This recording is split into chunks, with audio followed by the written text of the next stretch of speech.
ದೊಡ್ಡಬಳ್ಳಾಪುರ ನಗರದಲ್ಲಿ 16-10-2025 ರಂದು ಗುರುವಾರ ಸಂಜೆ 5:15ಕ್ಕೆ ಸಿದ್ದಲಿಂಗಯ್ಯ ಸರ್ಕಲ್ ಹಳೆ ಬಸ್ ಸ್ಟ್ಯಾಂಡ್ ಹತ್ತಿರ ಆರ್ಎಸ್ಎಸ್ ರಾಷ್ಟ್ರೀಯ ಸ್ವಯಂ ಸೇವಕ ಸಂಘದ ವಿರುದ್ಧ ಕಾಂಗ್ರೆಸ್ ಪಕ್ಷದಿಂದ ಬೃಹತ್ ಪ್ರತಿಭಟನೆಯ ಕಾರ್ಯಕ್ರಮ ಹಮ್ಮಿಕೊಳ್ಳಲಾಯಿತು.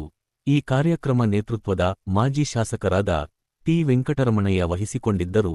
ಈ ಕಾರ್ಯಕ್ರಮಕ್ಕೆ ಪ್ರಾಧಿಕಾರ ಅಧ್ಯಕ್ಷರಾದ ಚಿಂಚೇಗೌಡರು ಹಾಗೂ ಪ್ರಾಧಿಕಾರ ನಿರ್ದೇಶಕರಾದ ಅಂಜನಮೂರ್ತಿ, ಪ್ರಾಧಿಕಾರ ನಿರ್ದೇಶಕರಾದ ವೆಂಕಟೇಶ್ ಹಪ್ಪಿ, ನಗರದ ಬ್ಲಾಕ್ ಕಾಂಗ್ರೆಸ್ ಅಧ್ಯಕ್ಷರಾದ ಕೆಪಿ ಜಗನ್ನಾಥ್, ಕುರುಬರಹಳ್ಳಿ ಕೆಂಪರಾಜ್, ತಿಪ್ಪಾಪುರದ ಮಾರಪ್ಪ, ಕಾಲೇಜ್ ರೋಡ್ ಆನಂದ್, ವಿವೇಕಾನಂದ ನಗರ ಶಂಕರ್, ಶ್ರೀನಗರದ ಬಶೀರ್ ಹಾಗೂ ಯುವ ಮುಖಂಡರು, ನಗರಸಭೆಯ ಸದಸ್ಯರು ಹಾಗೂ ಕಾಂಗ್ರೆಸ್ ಎಲ್ಲ ಮುಖಂಡರು, ಕಾರ್ಯಕರ್ತರು, ತಾಲೂಕಿನ ಎಲ್ಲಾ ಪದಾಧಿಕಾರಿಗಳು ಈ ಕಾರ್ಯಕ್ರಮಕ್ಕೆ ಭಾಗವಹಿಸಿದ್ದರು. ದೊಡ್ಡಬಳ್ಳಾಪುರ ಪ್ರಜಾಚಳವಳಿ ನ್ಯೂಸ್ ಆರ್. ಅಶ್ವಥ್.